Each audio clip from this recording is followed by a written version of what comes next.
unknown tongue. Don't nobody understand.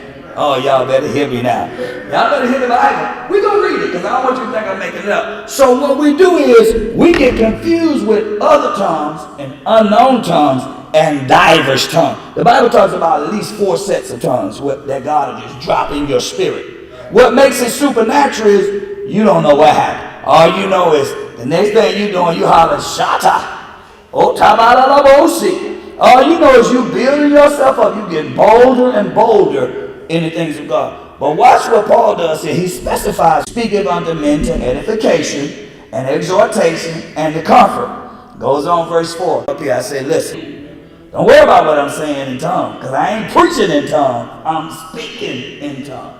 But I'm preaching in English. I'm teaching in English. You with me now? That's the difference. Watch this. Because why? I'm fighting. Because while I'm up here, I'm trying to collect my thoughts. I'm trying to say only what God tells me to say. Now, who do you think is trying to stop me from doing that? All while I'm up here. Ain't nobody gonna believe you. Don't say that. Do you really think they're gonna believe that? You know you've been to jail. Ain't nobody listening to you. All while I'm up here. The battle is going, this spiritual battle is going on. But I'm Shata. Oh, Katabarabosi. Every now and then I just go in. Why? Trying to stay focused on the task at hand. So you understand? I'm building myself up on my most holy faith. But then somebody said, "What? He disobedient. He know he's supposed to be speaking in tongues without no interpreter." Well, what you need to interpret it? What is it? What is that I'm saying that you didn't get?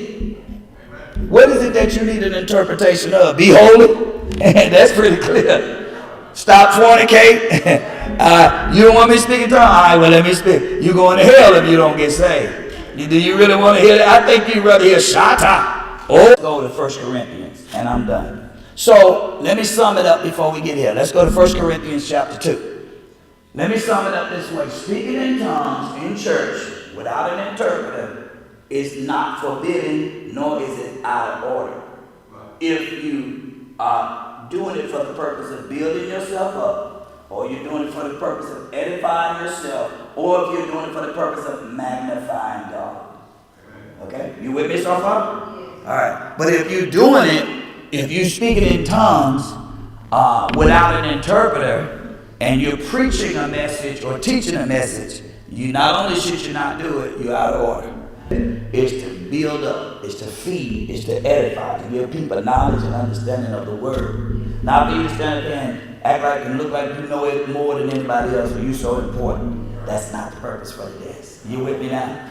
Let's go to 1 Corinthians 2. So stop telling people or running out of the church because, somebody speaking tongues. I was teaching one night, Pastor Orlando, and I was teaching about the Spirit. I was praying in the Holy Ghost, Shata. I said, some of y'all gonna get the Holy Ghost tonight. I said, who want the Holy Ghost? Anybody here want to get filled with the Holy Ghost? So a sister jumped up. She was about 10 rows back. She jumped up. I came down. I'm doing the high pulpit. Shot. I said, everybody want the Holy Ghost, come now. This is when we first got here. This is in 2015, I think. It was about 2015 because we came